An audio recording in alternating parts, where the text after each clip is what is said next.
Hello and welcome to a Week 9 edition of the quote-unquote expert, quote-unquote square table. My name is Adam Levitan. I am the father of Jerry, the most beautiful beast in the world. As always, I'm joined by America's favorite hippie, JM to Win, proprietor of this here very capitalistic website.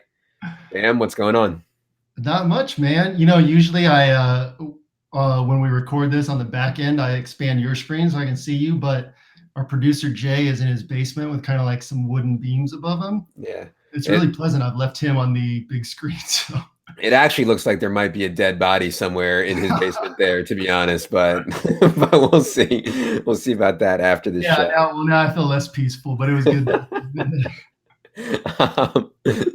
All right, bud. This slate, we should get to business because there is a lot of moving parts on this slate. Obviously, we have a very large injury report with some interesting guys listed questionable. I think we had a two-tweet injury situation at Labs going for the roundup for today, which is very rare. But on top of that, we also have these ridiculous games. Like there's going to be so much ownership on, and perhaps rightfully so, we'll talk about that, on Rams at Saints, on Bucks at Panthers, and I also think there's going to be a lot of ownership on Chiefs at Browns. Anything outside of that, just inherently, I think is going to be somewhat contrarian. And yeah, there'll be some exceptions.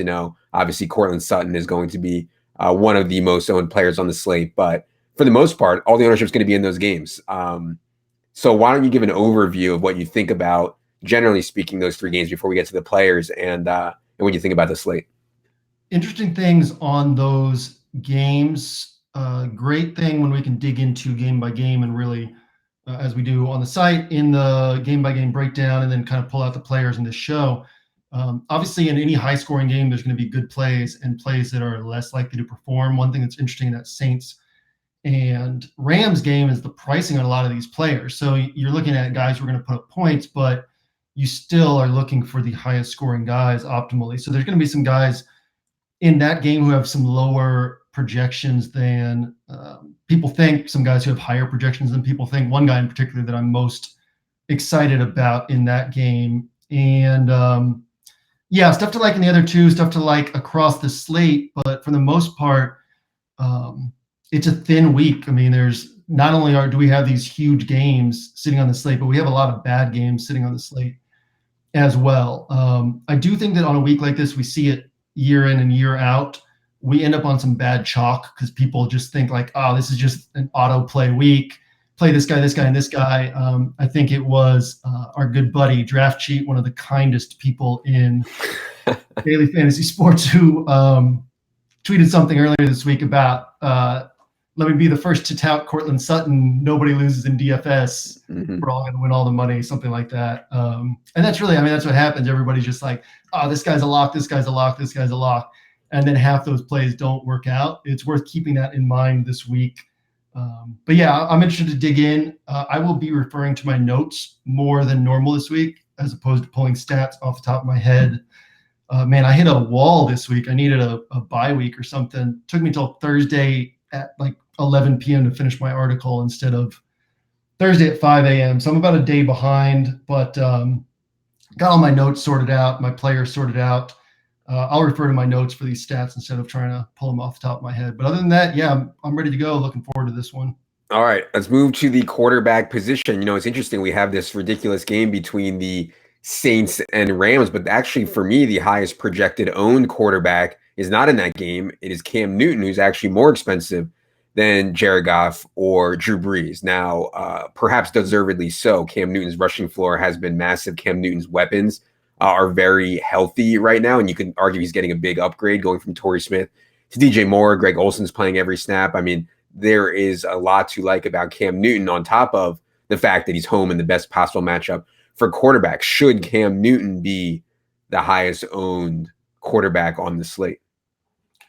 Yeah, I'd be interested to hear somebody make a defense for Goff or Brees having a higher projection than Cam based on the way these games set up. I'd like somebody to dig into the games and tell me that Goff and Brees have a higher projection. I don't actually even have Brees on my list. Obviously, Drew Brees at home in a shootout is always, always, always worth considering. But there are 6 quarterbacks I like more than him. He's thrown the ball 32 or fewer times in the last 4 games.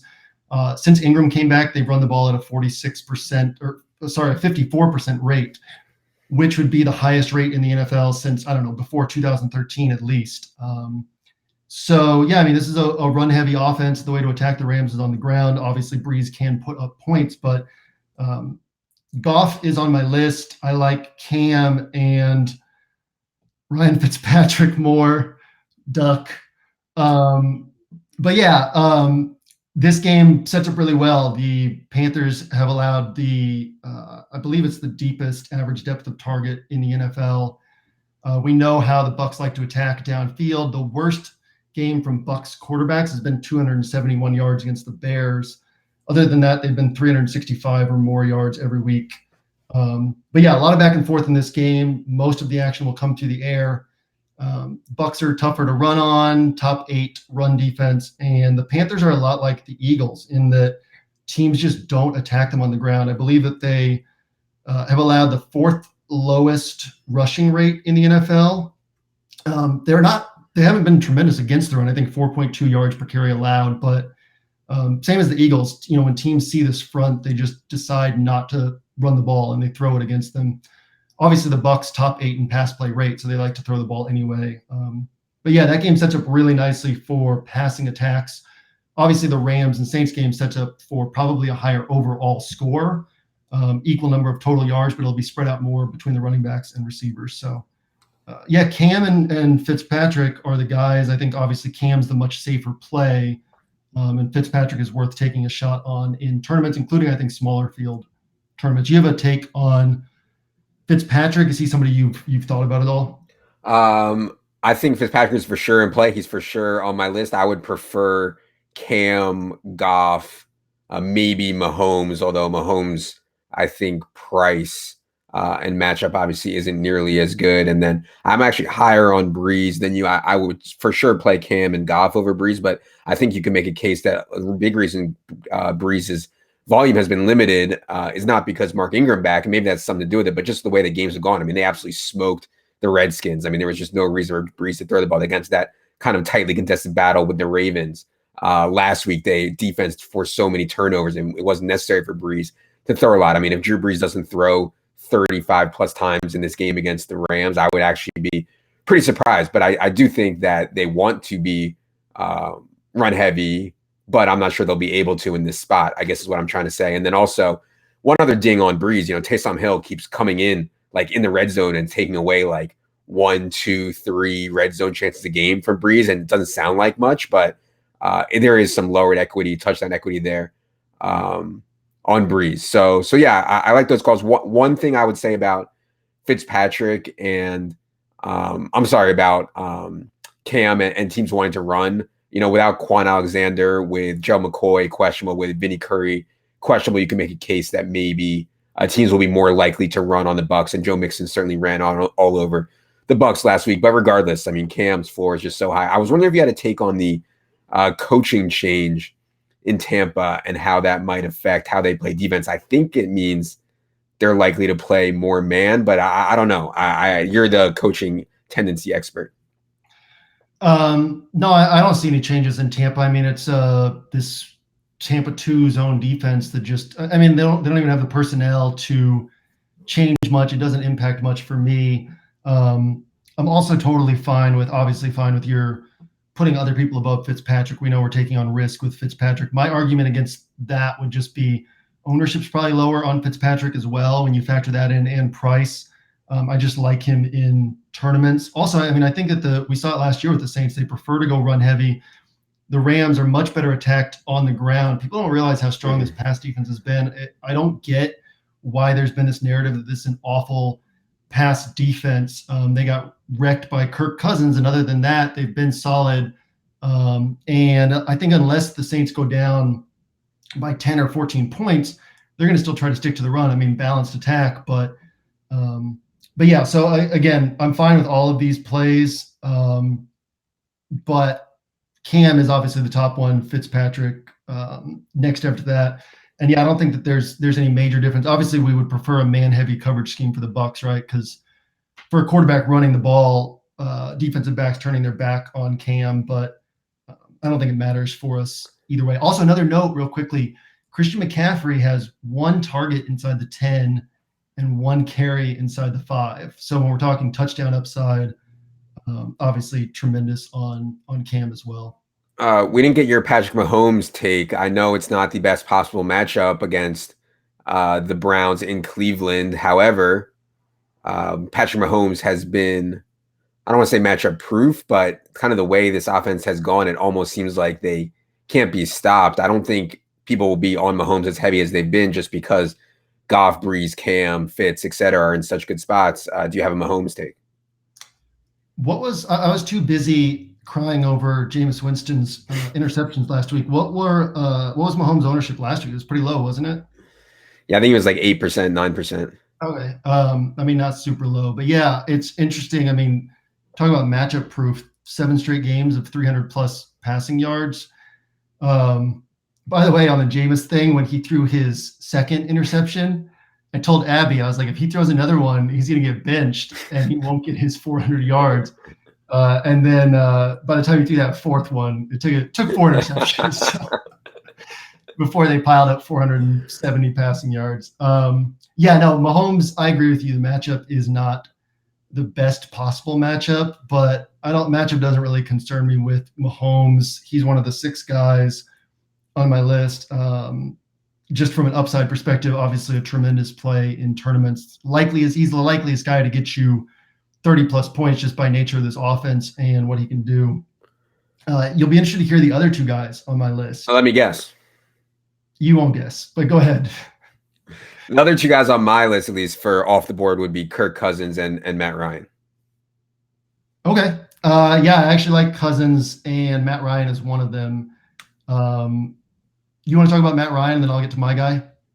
Sure, yeah. I think the Redskins' rush defense is underrated, and not like Tevin Coleman and Ito Smith are going to be the focal point of any game plan anyways. And then really the way that you beat this Redskins defense, if you're going to beat them, is with perimeter receivers. Obviously, that's where the Falcons excel. So I thought I wrote about Matt Ryan, Julio, and Jordan Reed stack in my article today, and I actually like that. I prefer to play Matt Ryan, Julio at home. I prefer better matchups, overall environments than the one that they'll be in, but that's what will make them very low owned. So yeah, I think Ryan to Julio definitely has a chance this week. Yeah, so the Redskins have faced the 2nd highest opponent pass play rate in the NFL. Like you said, teams don't really like to attack them on the ground. It's interesting.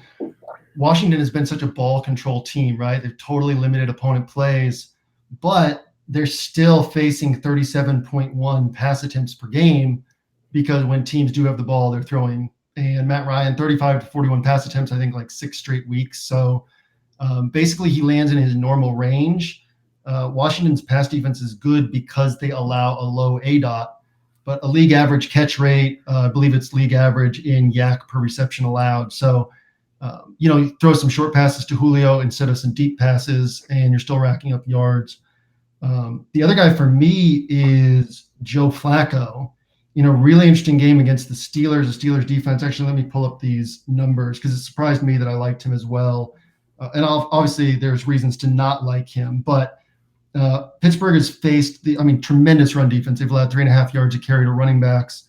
They faced the 4th highest pass play rate in the NFL. They faced the deepest ADOT in the NFL. They've allowed the 4th most passing touchdowns, 5th most quarterback fantasy points, 6th most wide receiver targets per game.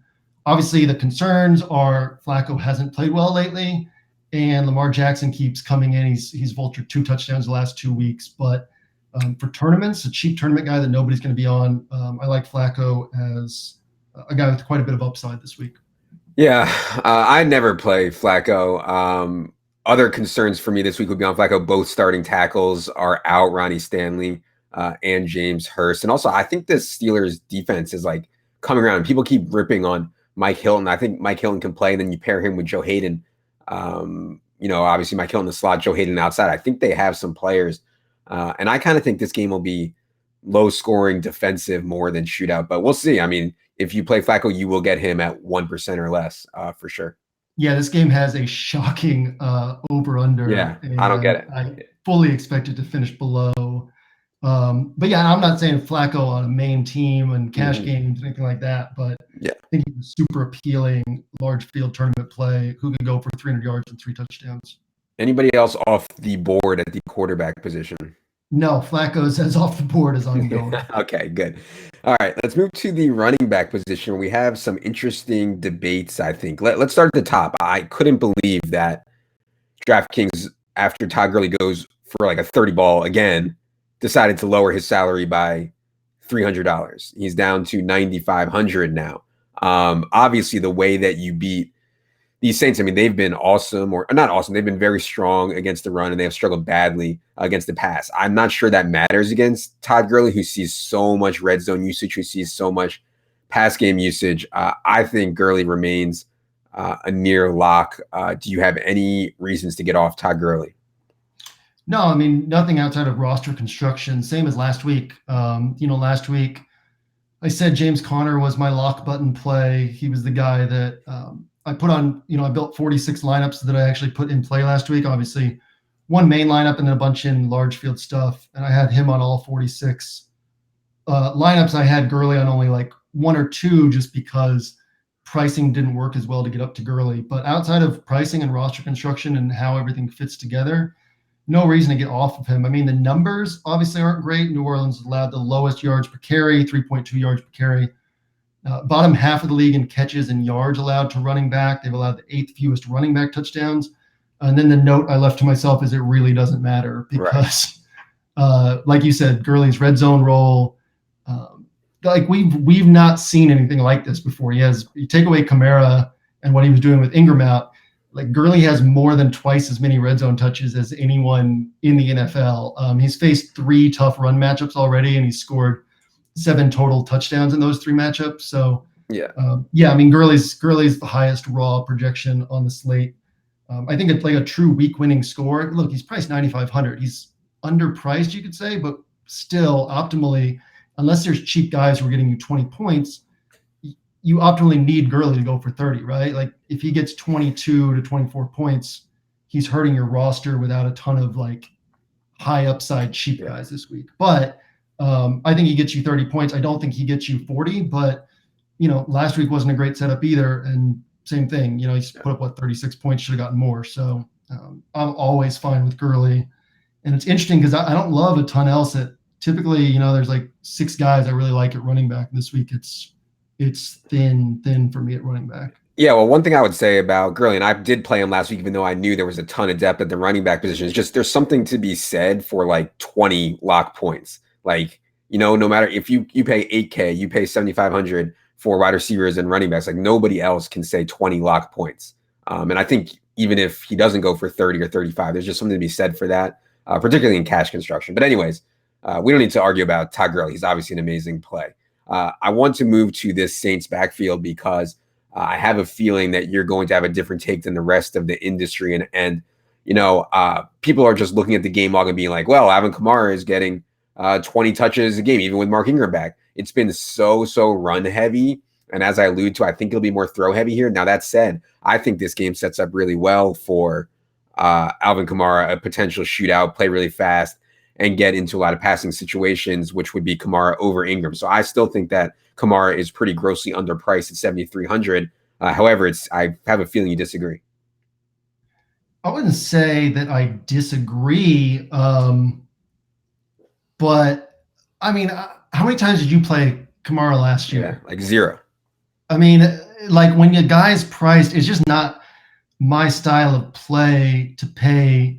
7,300 is a little more affordable than where he got last year. It's not really my style of play to pay 7,300 for a guy that I'm projecting for 16 to 18 touches. But look, like, it's dangerous when we start getting into this whole talent debate.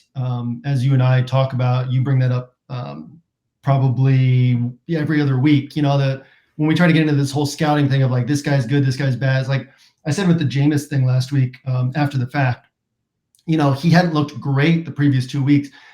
Mitchell Trubisky looked awful the 2 weeks before his 6-touchdown game. These are all NFL players. When we get into that area where it's like, oh, this guy's awesome, this guy's bad, we can get in trouble. So, I'm always scared to pay $7,300 for a guy who could get 15 or 16 touches. I don't love Ingram as much as I thought I would either, and that's the frustrating thing. I do have him projected for 14 to 16 touches. He has 5. It might be 5 touches inside the 10-yard line, actually, since he's returned. So, he's going to have scoring upside. The weird thing in this spot is the way to move the ball on the Rams is on the ground, and then the way to – what are you about to laugh? I don't know what's going on. No, I was thinking about the basement thing I said before. I feel bad that I made fun of the dead body joke about Jay. We got Jay laughing too now, so everybody's happy. It's weird. The way to move the ball on the Rams is on the ground, and then the way to score touchdowns on them is through the air. It's a lot like the Patriots last year. Like Wade Phillips is fine letting teams move the ball on the ground. That doesn't mean that they can't stop the run. So when they get close to the end zone, they tighten up. They've got a great front. So, I think that Ingram's going to pick up yards, but I think that the touchdowns are coming through the air. So we could end up with something like Michael Thomas gets 70 yards but 2 touchdowns, and Ingram gets 75 rushing yards but no touchdowns. I don't know. You have a different take than me there? Yeah, I think that you might be getting too into the weeds in terms of this game. Like, if you think that 60 points are going to be scored and Alvin Kamara is only 7,300, like, I don't know. I wouldn't try to overthink it that much, but I hear you. People are just like lock button Alvin Kamara when he's probably going to play like 60% of the snaps, 55% of the snaps. Like, I agree that that's crazy. And if I was playing a bunch of lotteries, I would consider fading Alvin Kamara for sure. So I hear you. No, I don't think he's a lock button play at all. I think Kareem Hunt's a better play than him for 400 more. Okay. Well, let's get to that because I know some people who played Kareem Hunt over James Conner last week, and they paid the egregious price which they deserve to pay, because to me James Conner's role is so consistent, so dominant. D'Angelo Williams, Le'Veon Bell, James Conner, it's just like the system. However, Kareem Hunt, to me, we've seen long stretches of where Kareem Hunt's usage is not optimal from Andy Reid, where he forgets about him, where he doesn't use him in 2 minute and 4 minute, where he doesn't use him in the pass game. I know Kareem Hunt has caught 4, 5, 6 balls the last 3 weeks. It scares me to play Kareem Hunt even in these really good matchups against the Browns, when Andy Reid could just, like, it's assumption of rational coaching. Basically, Andy Reid has the capability to forget about Kareem Hunt for long stretches. So to me, I prefer Kamara to Hunt, but tell me otherwise. What's your touch projection for Kamara? For Kamara? For me, it's more of a target projection. Like, I think like 8, 9, 10 targets in this game, which would be, if he catches 5, 6 of those, and then he gets, 12 or 13 carries. Like, you can't just say touches with Kamara, because when they're targets and it's full PPR, and his expectation of yards on those is so much higher. You know what I mean? So for me, it's more about the targets with Kamara.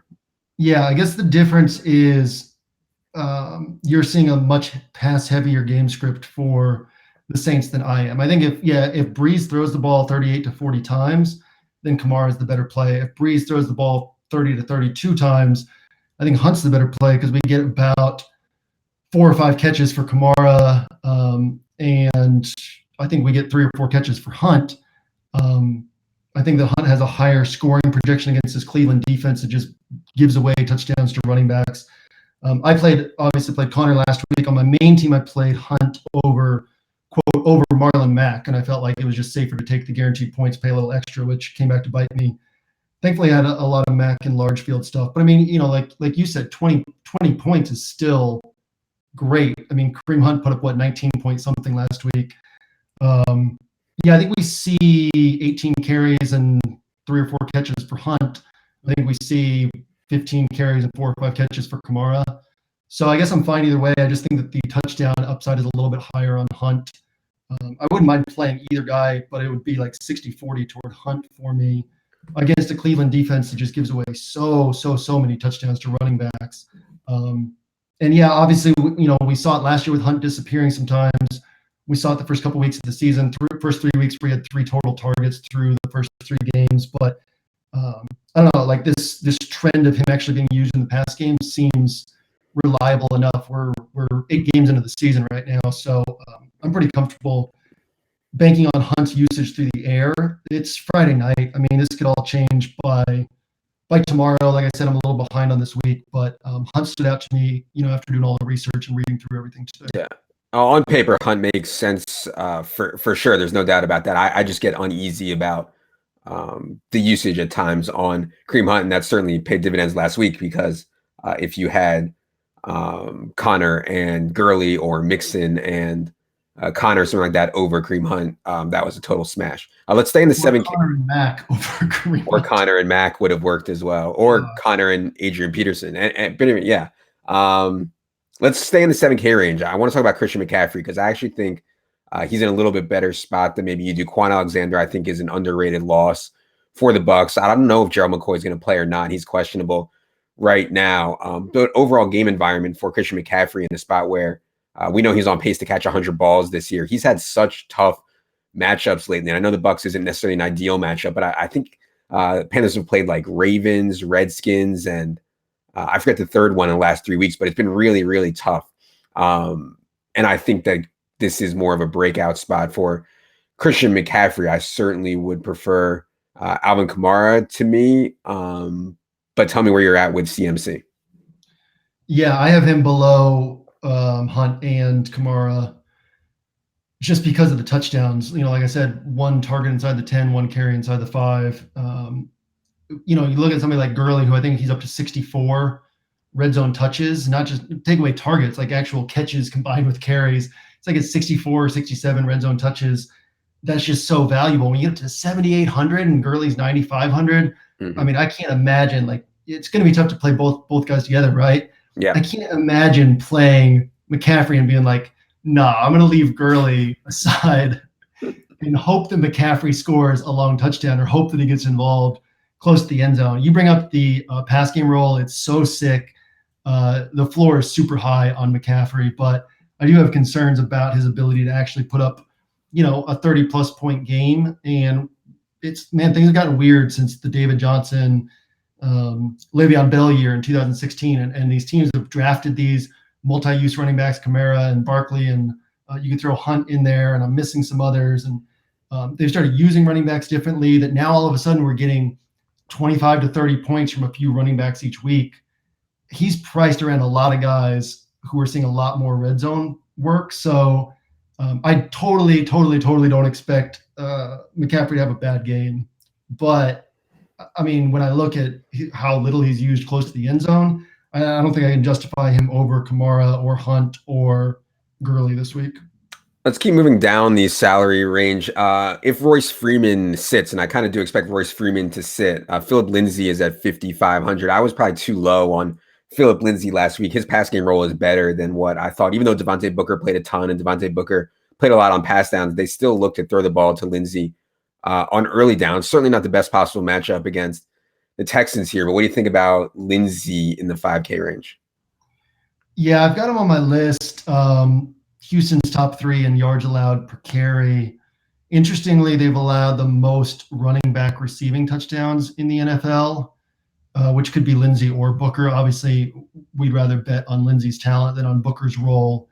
So I'm fine. This is what's tough for me, because when we get down here and, like, let's talk about, like, if you obviously we typically are talking about our main teams, cash games, smaller field tournaments, just like who are the best plays on a PPR site. But when you look at just pure upside, there's guys like Chris Carson. I know we don't like playing guys like that. Adrian Peterson, obviously his price has gone up to a point where we don't like playing him. But when you look at Phillip Lindsay, you're still looking at a guy who's probably going to get 60 or 70 rushing yards. So you need the catches to be there. Like, it just gets really ugly outside of the top this week. So yeah, Lindsay's on my list, but with the concerns, like, it's like you're looking for a receiving touchdown against a really tough run defense. Do you have a different take than that? No, I don't. Not at all. And I think we should. And I didn't even write down Adrian Peterson, but it's only because it's such force of habit for me that to just like immediately cross off Adrian Peterson. But there's no doubt that for 500 more, Adrian Peterson is in play.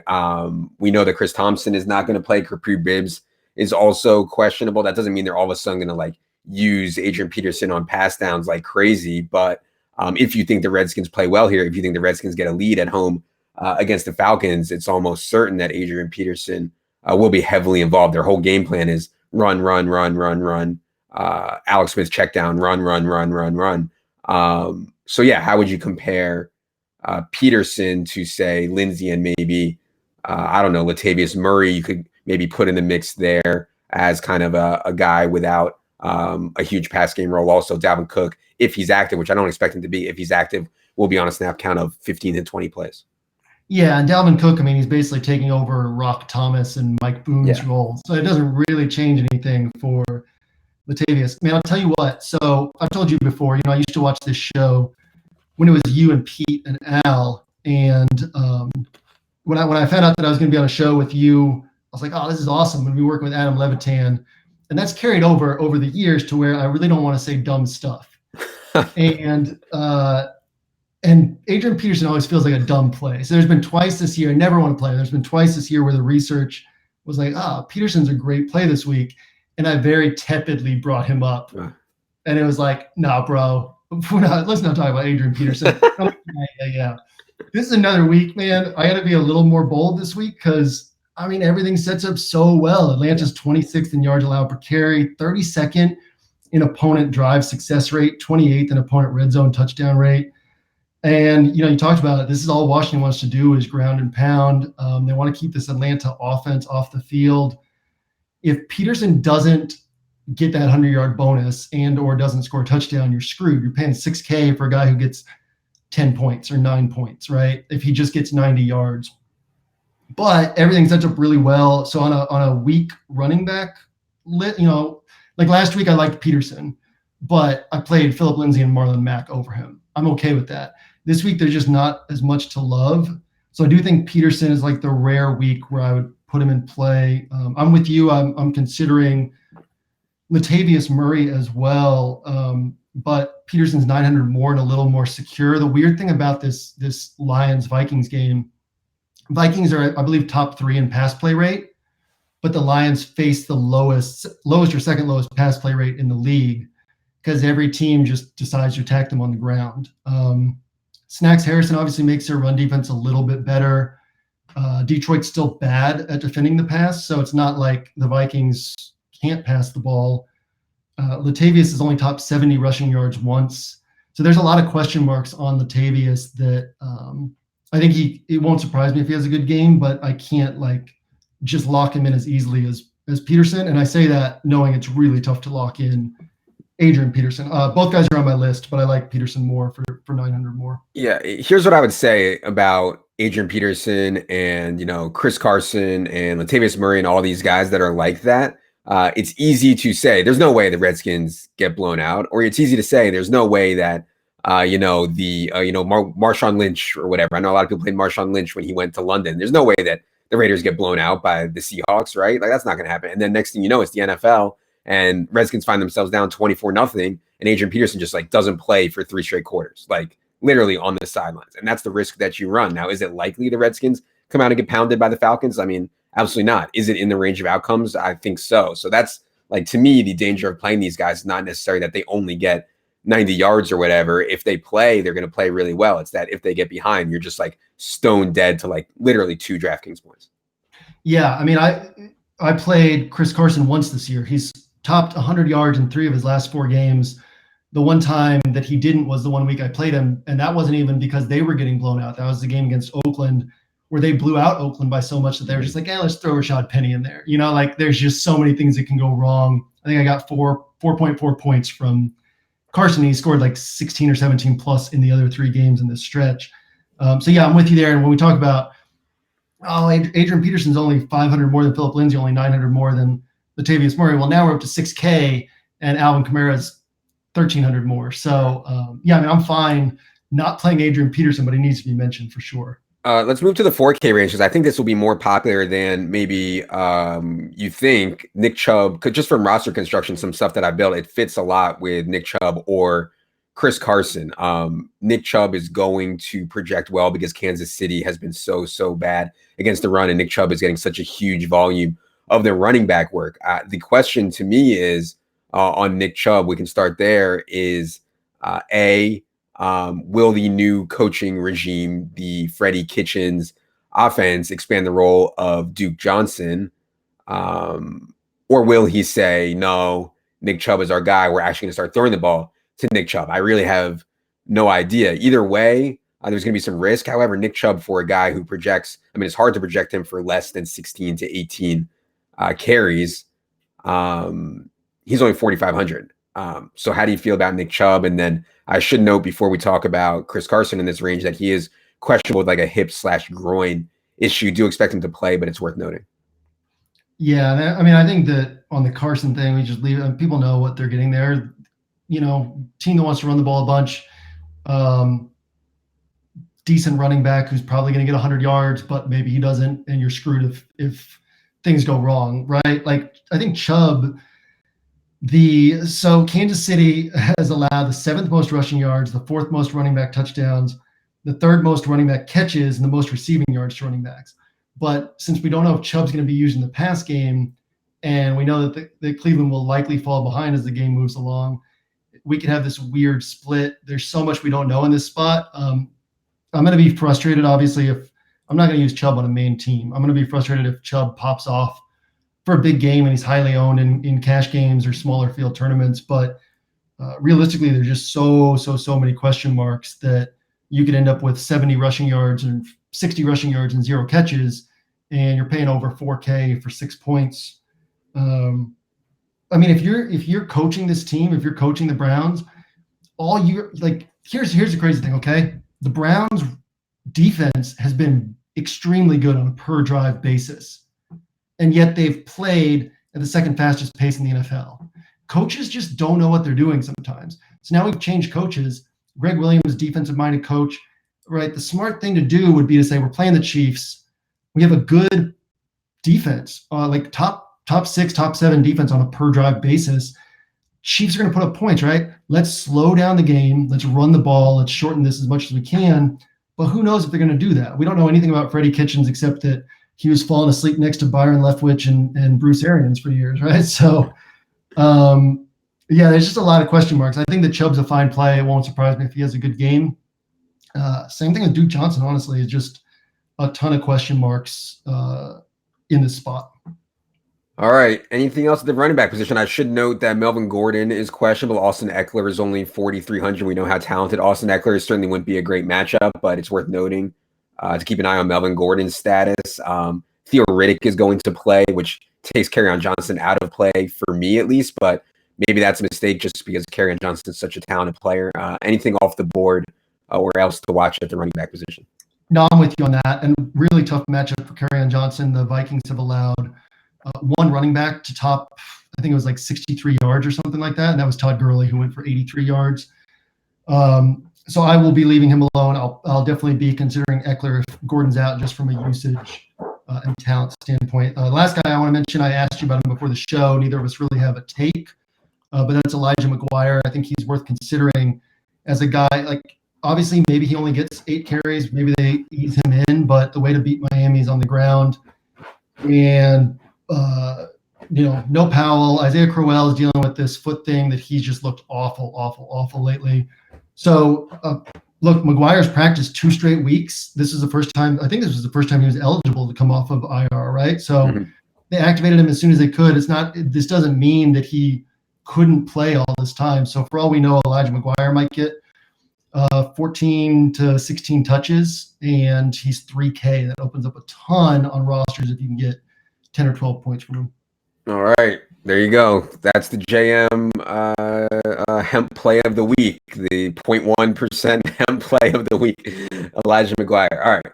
Let's move to the wide receiver position, where I do expect the highest owned player at the wide receiver position by far, or maybe not by far, but I expect the highest owned player at the wide receiver position to be Courtland Sutton, which is ironic because you have been talking about Courtland Sutton all year, and he's come in at 1%, 2%, 3%, has had chances, has had stuff called back. But now that Demaryius Thomas is gone, everybody is on Courtland Sutton. Now I feel like after being on him all year, you feel like you have to be off Courtland Sutton. Yeah, I hate hyped plays. Like when people think it's just a lock that some dude's going to produce, nobody knows.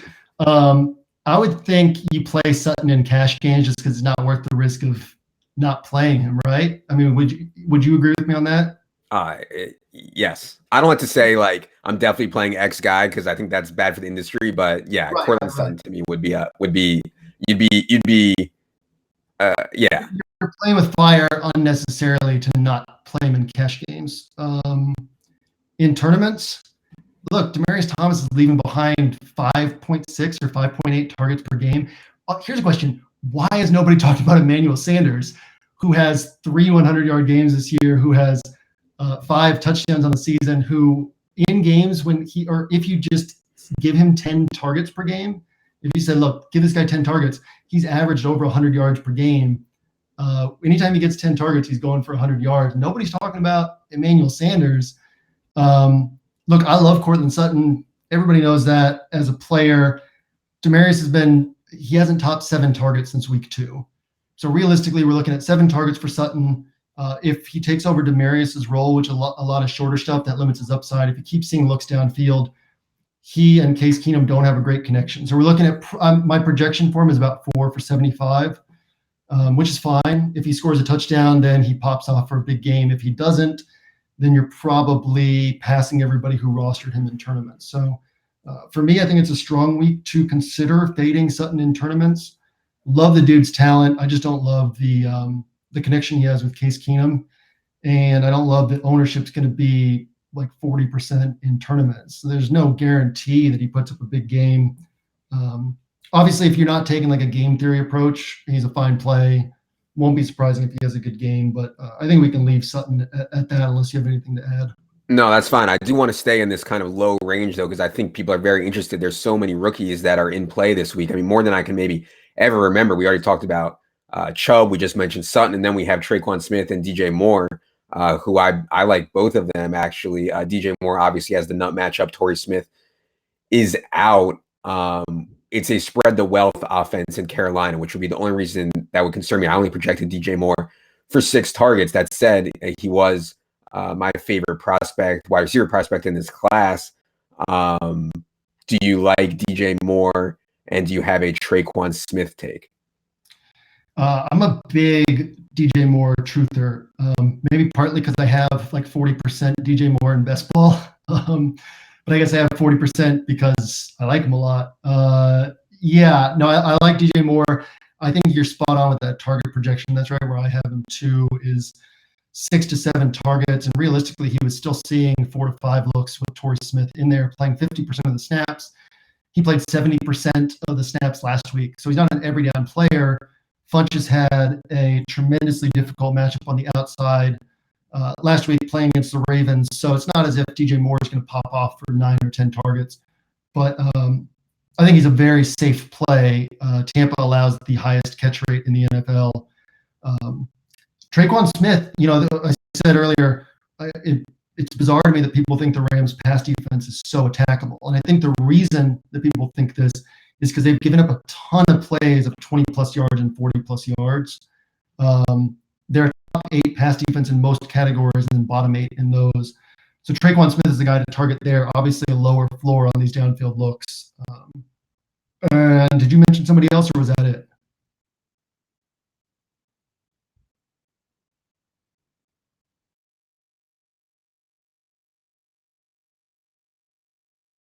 Guys are just like at the bottom of almost any grade that you look at. And, TreyQuan Smith is simply, to me, a talented guy who's going to be out there a ton in a game that's going to be extremely high scoring. I mean, TreyQuan Smith ran, I think, 43 routes last week compared to like 9 for Cam Meredith. I mean, he's going to be out there a ton. And yeah, I just think he's cheap exposure to this game and a talented guy that I've been on since hashtag team preseason. So yeah, I think maybe it's closer for me between TreyQuan, DJ Moore, and Courtland Sutton than it is for a lot of people. I'm sure a lot of people, the lock button for them is Courtland Sutton and then DJ Moore and then TreyQuan somewhere way below that. I think TreyQuan is maybe a little bit better than that.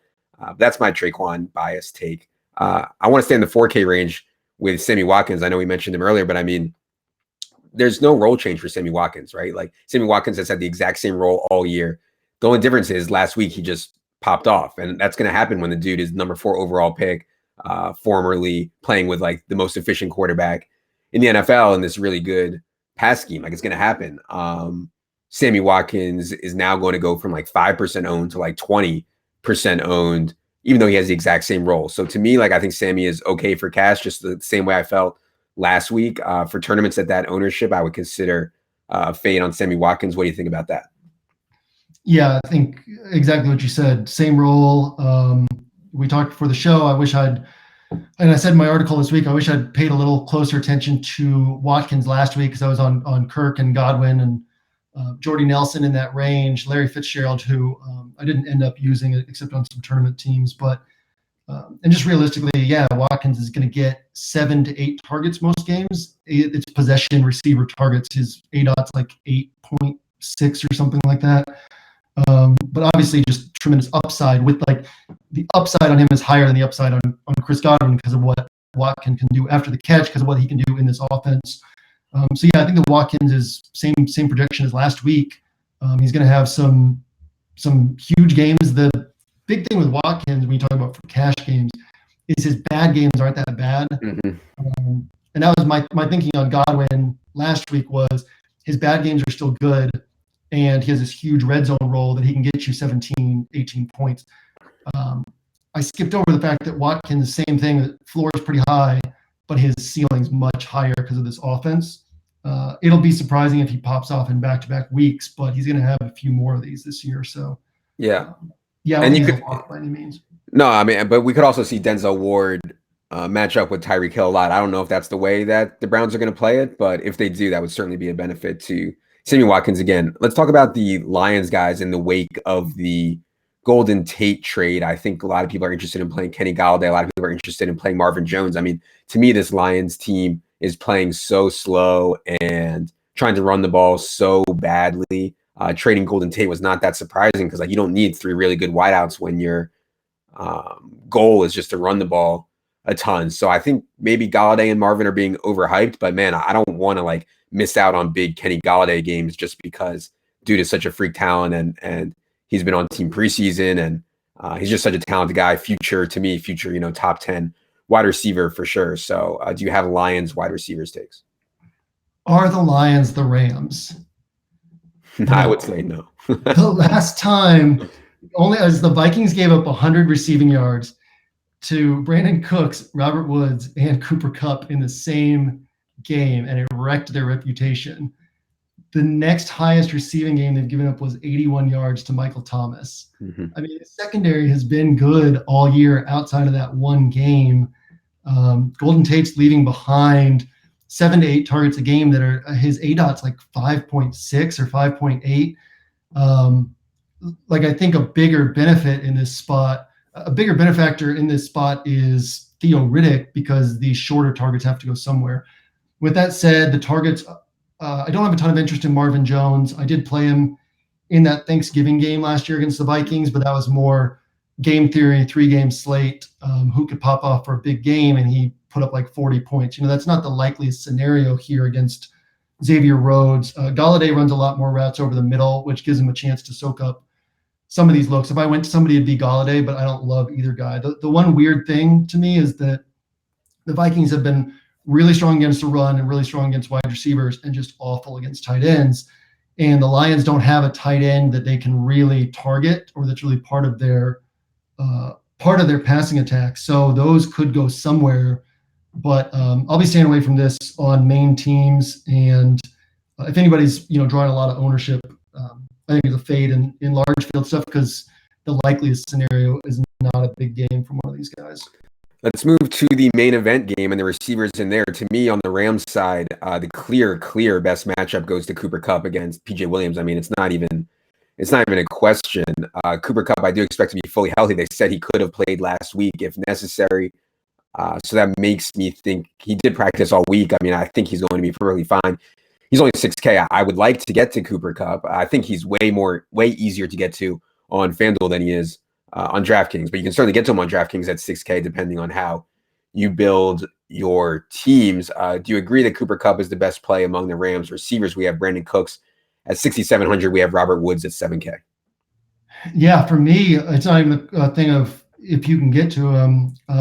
He's kind of my cornerstone play right now. He's the guy I'm going to start my rosters with, um, which hit a lot of variance on like these like plays where it's like, well, who's the best 4K play that helps you fit other things? But been in great shape the last few weeks in these cornerstone plays. James Conner last week, Thielen 2 weeks ago, Conner the week before. That's the way that Cup's standing out to me this week. Not saying that it'll work out, but yeah, I mean, his role is has so much more upside than I think people realize. His last 2 games, each game he saw 3 targets, 20 plus yards downfield, back-to-back games. Obviously, we know about his massive red zone role. I think he's 7th in the NFL in targets inside the 10 after effectively missing 3 straight games.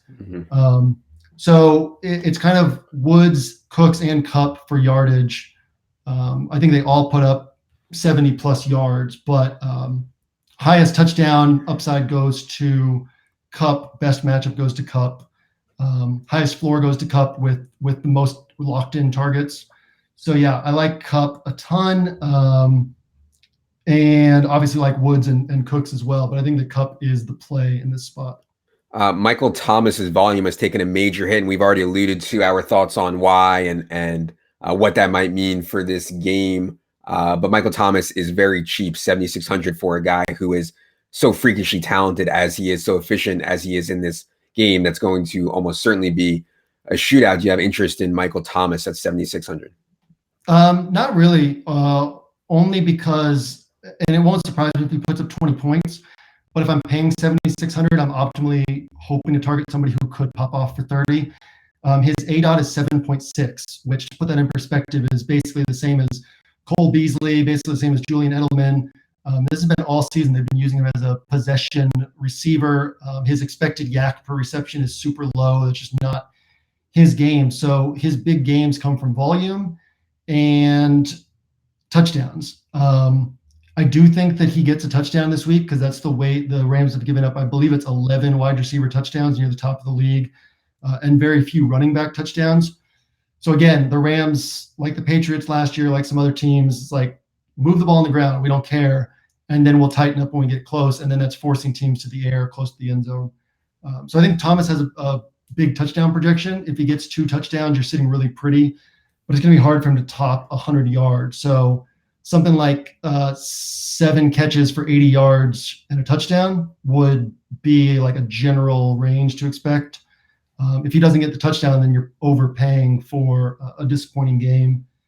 Obviously, if you think that Breeze is going to throw 40 times, that changes. But Thomas is not a guy I want to pay 7,600 for, especially when Thielen's like right above him. Yeah, well, let's get to Thielen because Darius Slay popped up in the injury report as questionable. Stephon Diggs looks like he's in serious danger of missing Sunday's game. Adam Thielen's price, I think, is now to the point where we would say it's appropriate at 8,900. But for sure, a great play in Adam Thielen. I don't really see many paths for me to get there in an optimal lineup construction, in my opinion, but that will probably make him less owned than he should be.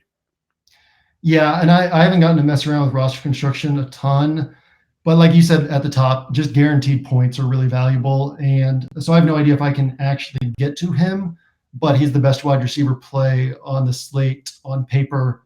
And I think if you can get to him, he's worth getting up to just because guaranteed points are worth taking.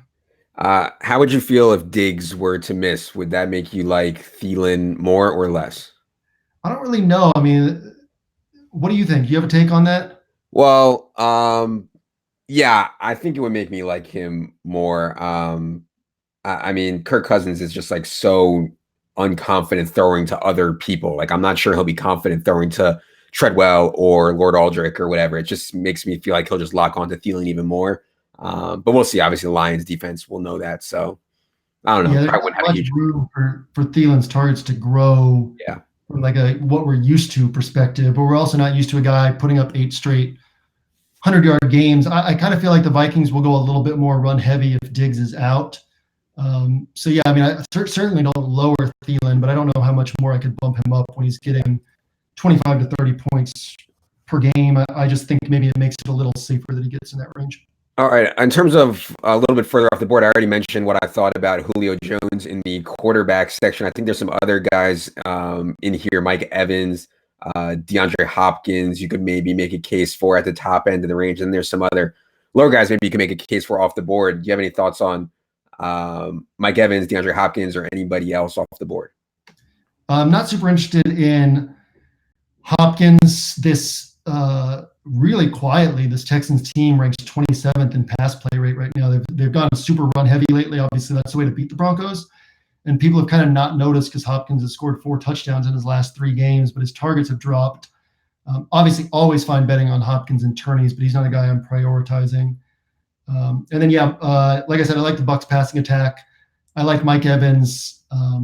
He's the guy. He's the safest projection for 10 targets on this team. So like Evans in this spot as a downfield weapon, and obviously don't mind taking a tournament shot on Deshaun Jackson either on that team. One other guy up here, and it's in the same game as Hopkins, is just to reiterate, Manny Sanders, I think, is a really strong play this week. If I knew how to guess when Sanders was going to suddenly see 3 or 4 targets, then I wouldn't have used him on my main team last week. But like anytime this guy does see 8+ targets, he's dominant, and it's going to be tough to run the ball against Houston. So I think Manny Sanders is a strong play as well. It's going to go really overlooked, a guy to consider in tourneys. Only 2 guys that we didn't mention, Devontae Parker, if Kenny Stills is out. I mean, it's so funny. The Dolphins are so incompetent. They just healthy scratch this guy for 7 straight weeks. Then they're forced into playing him. The dude goes off for 6'1", 34. It's just incompetent. So yeah, Devontae Parker, obviously talented guy, but Brock Osweiler at quarterback would not be a priority for me. And what about Devin Funchess? I mean, we know he has a nut matchup. I don't think Devin Funchess is a very good player. I don't think he's capable of dominating a game, but I mean, in reality, he's only 1,300 more than DJ Moore. I feel like you and Silva are in this tug of war with Funchess, because anytime you mention him, you talk about how he's not that good. And anytime Evan mentions him, he talks about how good he is, and alludes to people thinking he's not good. I don't know where he stands on talent. I know that he has 1 100-yard receiving game his entire career. Yeah, I'm no scout, but every time Devin Funchess is in a great spot, it's like, Devin Funchess 5 for 48. Nice job, bud. You know what I mean? It's production is never there. I think he posts a solid game, but ultimately you'd like to target some upside, and 1 100-yard game in his entire career doesn't inspire a lot of confidence. So I think he's fine. If he scores a touchdown, you're happy. If he doesn't, you're probably unhappy. All right, last call at wide receiver before we move on. I'm good. Let's move on. All right. The tight end position this week, I think, is really interesting because Gronk isn't on it. Jimmy Graham isn't on it. George Kittle isn't on it. Jared Cook isn't on it. And a couple other guys that I think are moderately in play some weeks at this really thin position aren't on it, which to me makes Travis Kelce stand out. And what I think is a really good matchup against the Browns, particularly with some of the injuries that the Browns have had in the middle of their defense. However, Travis Kelce, we talk about it every week. He's 6,600. Is it worth paying up for Travis Kelce this week at that price? Our defense is always that these cheaper guys can also, you're paying X amount for hoping for 20 points from Kelce when you can pay a lot less and still get 15 points. It hasn't been working out to get 15 points from some of these cheaper guys. So the guys on my list are Kelce, who I think is appropriately priced, David Njoku, who I have marked as a scary floor. Well, when you have a chance to take back-to-back air balls on a guy, I think you almost have to do it, right? I mean, I think you almost have to do it. This is a guy who has a 2-target game and a 0-target game. The 0-target game, by the way, came against a team that had faced the most tight end targets and tight end receptions in the NFL. So Chiefs are a tremendous matchup for tight ends. Who knows what that means? And then Greg Olsen, I think, is actually interesting against a Tampa team. Again, the Panthers are kind of like a Saints light team with all these weapons. They spread the ball around. So no guarantee that Olsen sees volume. Obviously, Kelce is the strongest play of this bunch. But if you're paying down, those are the other 2 guys who really stand out to me for smaller field stuff. Yeah. What I would say is that normally the range that we talk about is 3K to like 3,800. The range of in-play tight ends this week is more like 4,500 to 4,800. So the savings is way less off of Kelce, and that would be my argument for Kelce this week, if that makes sense. Yeah, it does make sense. And if you play Elijah McGuire, you can fit. You certainly Kelce, can. no trouble. You certainly could. I would also agree with you on. I think Njoku is like, if you consider yourself a tournament player and a guy comes off an air ball at high ownership and now he's in this amazing matchup, like if you respect yourself at all, you'd be playing David Njoku, and if he takes another air ball, he takes another air ball. Greg Olsen, I don't think has the same role that he once had on this team, but he's playing every single snap. And certainly an awesome matchup also against the Bucks. The one guy you didn't mention, and I know it's tough for you to swallow, is Jordan Reed.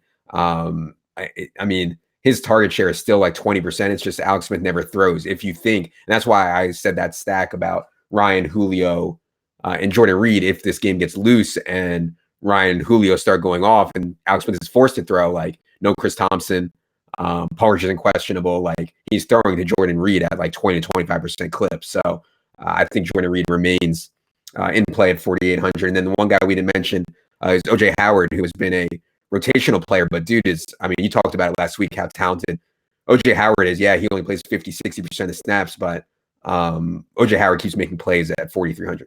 Dude, OJ Howard is awesome. If I didn't care about volume, he was my main tight end last week. I think I had more Howard than Njoku last week, just not on my main team.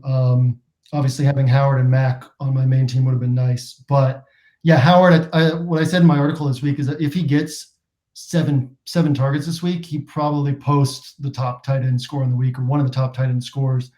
If he gets 4 targets, he probably posts a solid game, and he might not. 4 targets has been his typical range. So yeah, the other guys on my list outside of Kelce and Njoku and Olsen are OJ Howard, Vance McDonald, just because that's the way to attack the Ravens. Again, you're looking at uncertain workload, and then Ben Watson, because that's a great way to attack the Rams with tight ends. Again, uncertain workload, 0 targets last week. Yeah, he only played like 12 snaps last week. Yeah, not a popular guy, but obviously, who knows what's going to happen in this spot. Let me throw one thing at you. I don't know if you've thought about this yet. If Stephon Diggs were to miss, how interested would you be in Kyle Rudolph at 3,600? I haven't thought about it a ton. He's 3,600? Yeah. Wow. So the Diggs news came out today while I was kind of catching up on reading through the NFL Edge and making my notes and all that. So I haven't thought through it a ton. But yeah, I think that makes sense as well. I mean, we talk about 3,600. That's really low. I mean, he's been terrible. Yeah. But we talk about where are these targets going to go. Yeah, exactly. Yeah, I could see that. Terrible it's been like 4 catches for 40 yards most weeks. Yeah. Right? Has it been worse than that? 8 points at that place? Like 7-8 points. Yeah, but he's had like no, like, he's so touchdown dependent, but Steph Diggs certainly posts a reasonable red zone share. So yeah, I mean, I think from a projection standpoint, Kyle Rudolph would move up pretty significantly for me at least. Yeah, I'm good with that. Only other guy on my list that we didn't talk about is Austin Hooper, who had some like crazy 12, 11 target games. I don't think this is one of them, and it's certainly not a great matchup, but he's only 3,800. Do you have any interest at all in Austin Hooper? Sure. I mean, I hate Steve Sarkisian. We never know what he's doing. Julio might get 4 targets this week, and maybe Austin Hooper gets 14. On the Rudolph thing, one last note on that. I think Rudolph's the kind of guy that, like, what's his upside realistically? I guess if he gets a touchdown, 14, 15 points. But I think that's the kind of guy that you like play in cash just because it's safer if Diggs is out. Safer floor, and then a guy like OJ Howard in tournaments because he's the kind of guy who could go for 25 or 30 would be the way that I would look at that. And yeah, I won't play Austin Hooper, but I'm not against him just because, like any of these tight ends, he can pop off when you least expect it. Anything else to tight end? Nope, that's it. All right. You're going to have to help me out on defense. I have 3 teams listed. Well, yeah. I mean, last week was such a joke with the Steelers and they ended up like 30-something% owned. This week, I have a guess at what will be the top owned defense, and I think it will be the Denver Broncos at 2,300. Pretty big mismatch between the Broncos defensive line and the Texans offensive line, Deshaun Watson obviously is pretty mistake prone, and just the price 2,300 I think will appeal to people. Do you think Denver is the premier defense on this slate? Yeah, I think they're one of the premier defenses if we take price into consideration. This isn't the Steelers last week. Obviously, they didn't put up the score we would have liked, but I think they were sitting at like 13 or 14 points until garbage time and some extra touchdowns got scored. Look, we have a lot of respect for the upside of this Texans offense. So points are going to go on the board, but should be some sacks. The teams I have are the Broncos, the Chiefs. Again, just looking at sacks and potential turnovers against Baker Mayfield, we much prefer to play the Chiefs at home, as with any defense, but the Chiefs in particular. But I think they pile up some points. And obviously, if you want to pay up and can stomach paying up, the Bears, even without Khalil Mack, against Nathan Peterman or a miraculously recovered Derek Anderson, would just be free points. You got to pay like 4,100 for it though. So yeah, nothing I love. You can take a shot on the Bills at home against Trubisky and the Bears as well. I think the Bills are also 2,300. Is that right? Yep. Yeah. Bills are on my list. Yep. Okay. So yeah, nothing I love. Do you have anything that you love at defense? No, I mean, no. And I think that's why people are going to end up playing the Broncos, just because they're like, whatever, I'll just pay 2,300. And people have had, I think people are kind of learning or have learned about paying down at defense, especially with the way that other positions like quarterback are condensed so tightly that like you really, like you can't play the Bears and like, I don't know, like it wouldn't make any sense to like play the Bears and play Phillip Lindsay or play the Broncos and play, Alvin Kamara. You know what I mean? Like you just can't justify that. Yeah, the only time I paid up at defense this year was week 1 when pricing was so loose, and it was Ravens at home against the Bills. Right. Then I just set up so well. But yeah, as soon as pricing gets tighter, it's difficult to justify paying up outside of tournaments, knowing that most sharp players are not paying up at defense, and maybe you get something there. The only other one we didn't talk about, if you have any thoughts on the Dolphins at home against Sam Darnold, just like, not that aggressive of a defense, but Sam Darnold is so turnover prone. Yeah, I can see that. That's the one game I didn't have time to read through before the show, so I don't really have any strong takes on that until I go back and read it, but I could see that. And look, realistically, you're in tournaments, unless it's just sure points, you're trying to take something off the board and hope that you get something right. I actually talked about this on a show a couple weeks ago there on my chat pod on Saturdays. One thing I really liked was Bales a few weeks ago. I forget what defense it was, like 3,300 or 3,200 was just super popular because of some late news about injuries, whatever it was.